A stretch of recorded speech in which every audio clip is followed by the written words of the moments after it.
하나님의 비밀이 마치는 때. 그러나 이러한 속임이 영원히 계속될 수 없도록 하신 주님께 감사드리자. 기독교의 제사장 직분과 봉사와 성소에 관한 이 위대한 진리가 교회와 세상이 보지 못하도록 영원히 가려질 수 없다. 불법의 비밀이 일어나서 하나님의 비밀을 세상이 알지 못하도록 가리웠기 때문에 온 세상이 이상히 여겨 불법의 비밀을 따랐다. 계시록 13장 3절 4절 참조. 그러나 때가 되면 불법의 비밀은 그 정체가 드러날 것이며 하나님의 비밀은 그 진리와 순결함을 다시 한번 환하게 비출 것이다.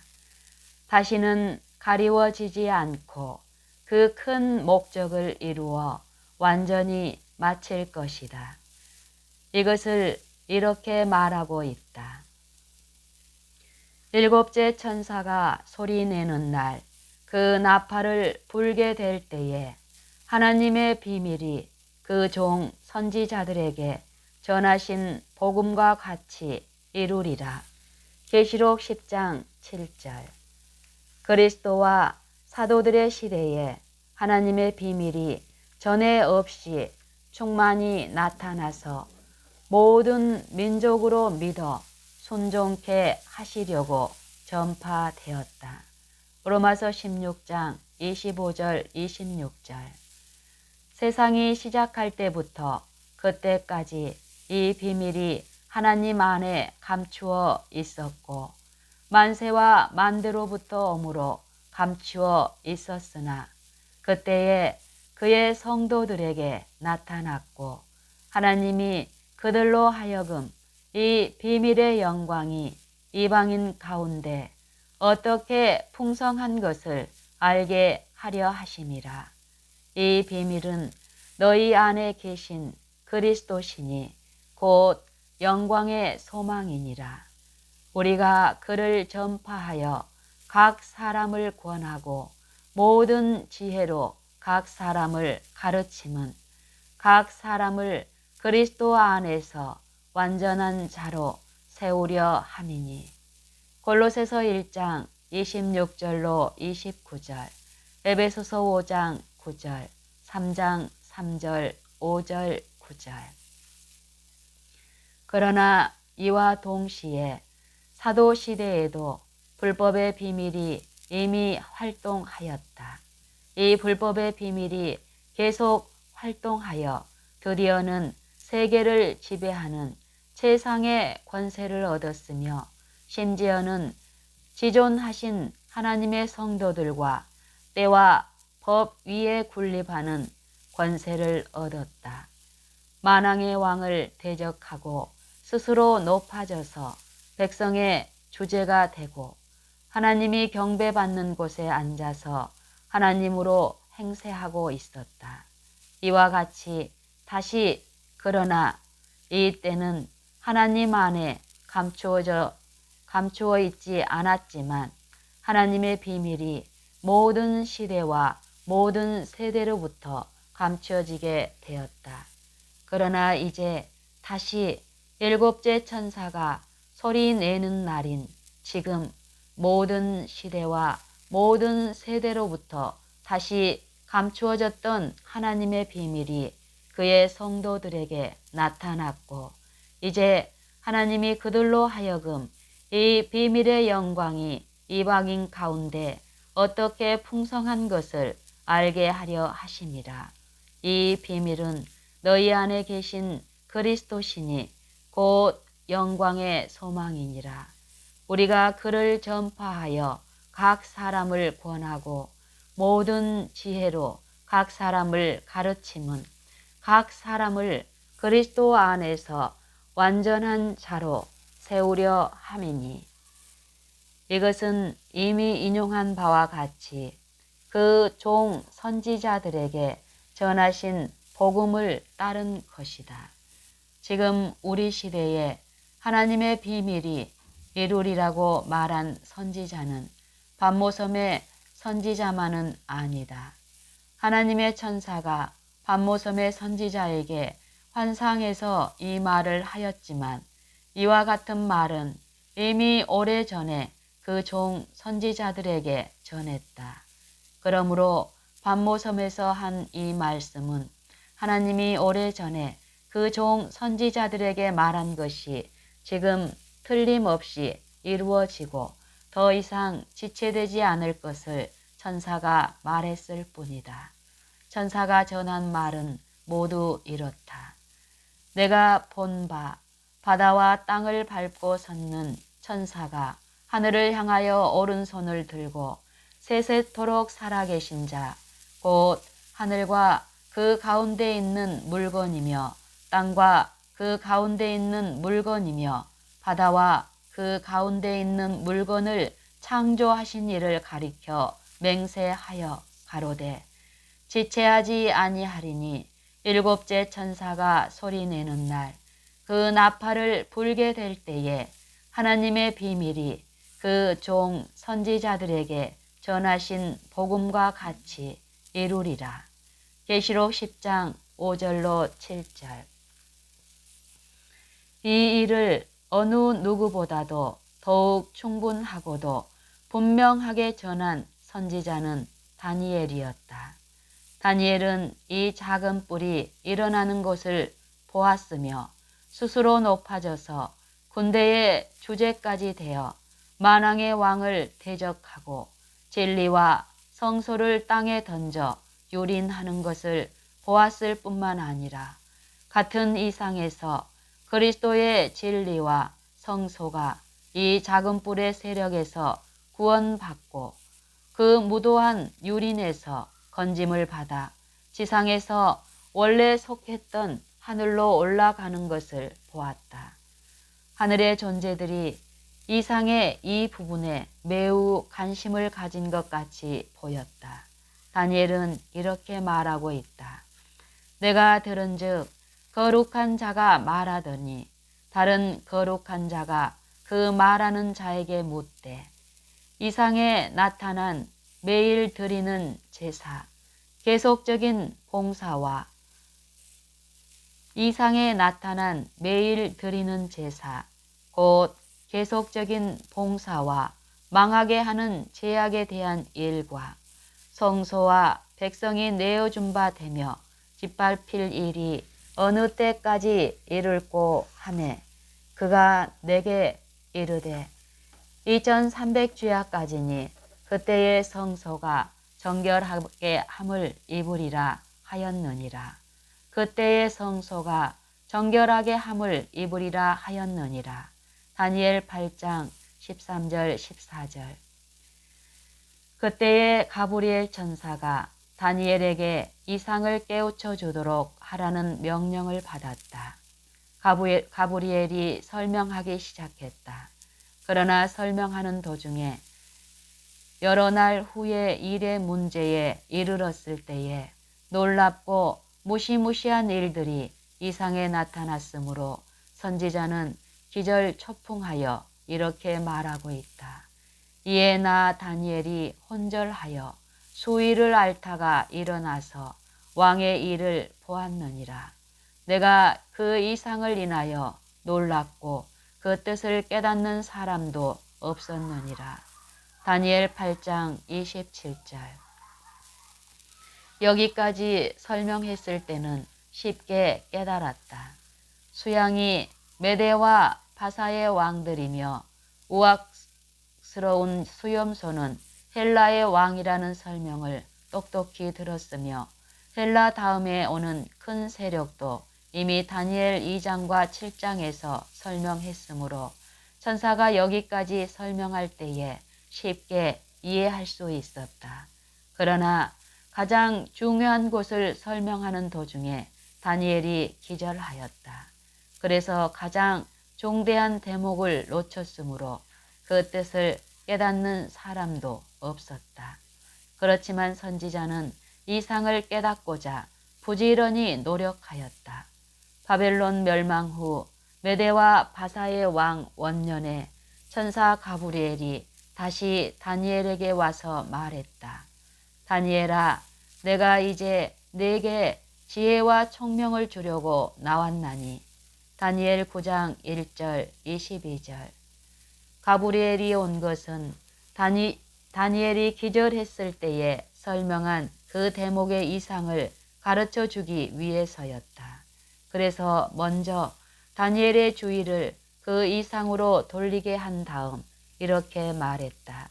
내가 기도를 시작할 즈음에 명령이 내렸으므로 이제 내게 구하러 왔느니라. 너는 크게 은총을 입은 자라. 그런즉 너는 이 일을 생각하고 그 이상을 깨달을지니라. 23절. 이런 말로 선지자의 주의를 그 이상에 돌린 후에 천사는 곧장 그 이상에 언급한 때의 문제를 설명하기 시작했다. 다니엘이 기절했기 때문에 바로 이 대목의 이상을 설명하지 않고 보류했던 것이다.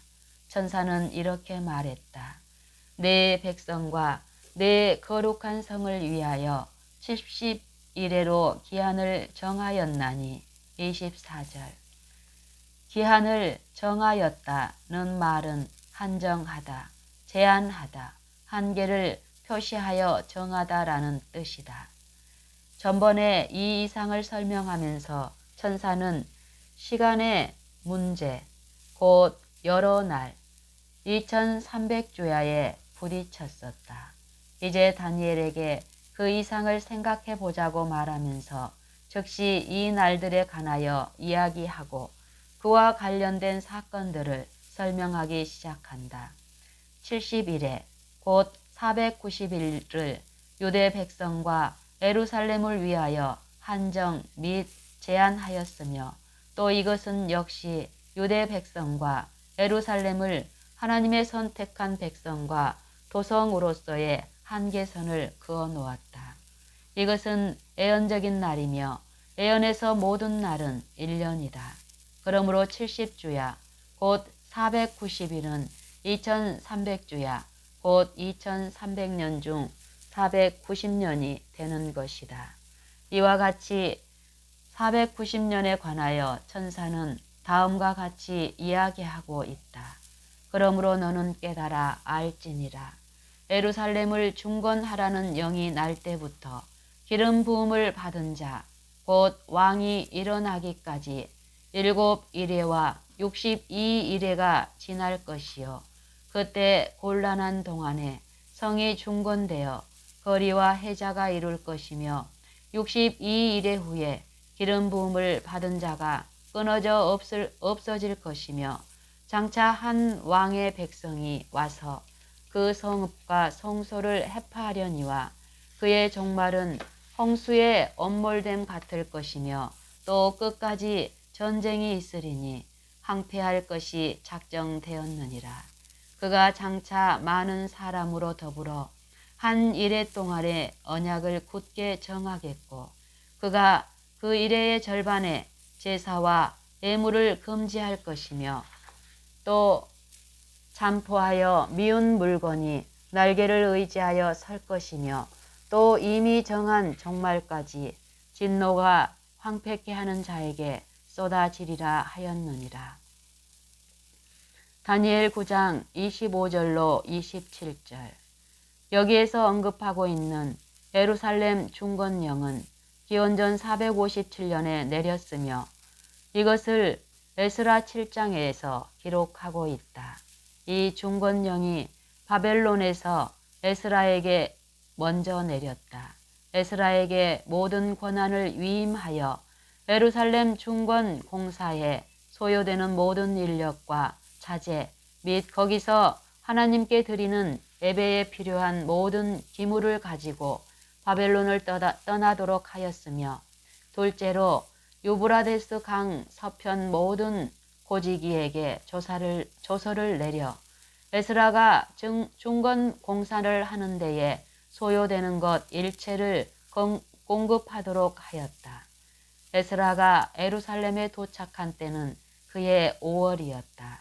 그러므로 약 기원전 457년 반이 지났으니 약 456년 반이 되며 이것은 490년과 2300년이 시작하는 기점이 되기도 한다.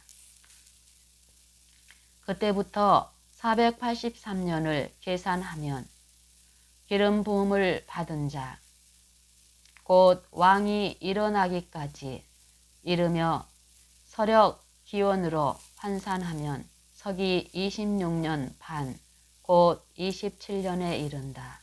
바로 이 해에 그리스도가 요단강에서 침례와 성령의 기름 부음을 받고 메시아로서 공중 생애에 들어가셨다. 다니엘 9장 25절, 마태복음 3장 13절로 17절. 이렇게 하여 메시아로서 70일의 마지막 일회인 한 일회 동안에 언약을 굳게 정하셨다.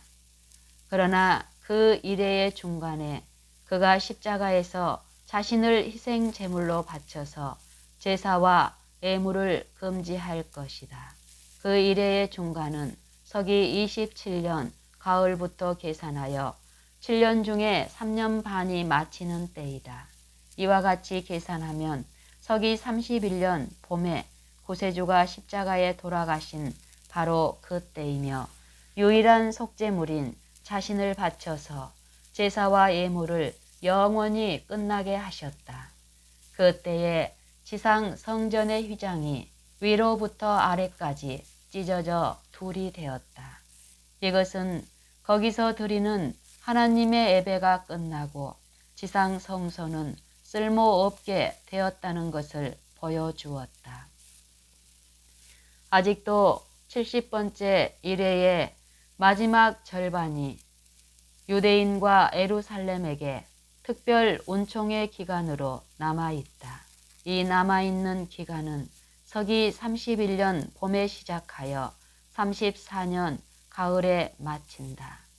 그때에 스데반의 일로 일어난 환란을 인하여 흩어진 자들이 베니게와 구브로와 안디옥까지 이르러 도를 유대인에게만 전하는데 그 흩어진 사람들이 두루 다니며 복음의 말씀을 전할세. 사도행전 11장 19절, 8장 4절. 그러나 이 기간이 만료되어 유대인들이 메시아와 그의 복음의 거절을 확정하였을 때에 그들의 결정을 받아들였다. 이때로부터 베드로와 바오로의 지도하에 이방인들에게 신앙의 문이 활짝 열렸다. 2300년의 남은 기간은 이방인들에게 주어진 기간이다. 유대 백성과 예루살렘에 주신 490년의 기간이 지난 후에도 아직 이방인에게 1810년의 기간이 남아 있었다. 이 기간은 이미 본 바와 같이 서기 34년 가을에 시작하여 1844년 가을에 이르며 그날로 2300년이 마치게 된다. 그때에 다니엘 8장 14절에 거룩한 자의 말씀에 따라 성소가 정결하게 함을 입으리라. 또 1844년은 일곱째 천사가 소리내는 날 그 나팔을 불게 될 때이며 하나님의 비밀이 그종 선지자들에게 전하신 복음과 같이 이루리라 하신 때이다. 그때에 불법의 비밀이 모든 시대와 세계로부터 하나님의 비밀을 가리웠던 두렵고 큰 흑암은 완전히 깨뜨려질 것이다. 그때에 성소와 참 장막과 그 진리가 불법의 사람이 던져서 유린하였던 땅에서 일어나 원래 속했던 하늘로 올라갈 것이며 거기로부터 대단히 밝은 빛을 비추어 땅이 그 영광으로 환하게 될 것이다. 그때에 그리스도의 제사장 직분과 봉사에 관한 놀라운 진리가 멸망에 가증한 것과 불법 때문에 잊혀졌으나 되살아날 것이며 다시 한번 그리고 영원히 제 위치인 하늘에 놓이고 교회가 믿게 될 것이며 모든 참된 신자들을 온전하게 할 것이다. 온전함은 우리 주 그리스도 예수 안에서 모든 신자들을 위하여 계획하신 하나님의 영원한 목적이다. 온전함은 우리 주 그리스도 예수 안에서 모든 신자들을 위하여 계획하신 하나님의 영원한 목적이다.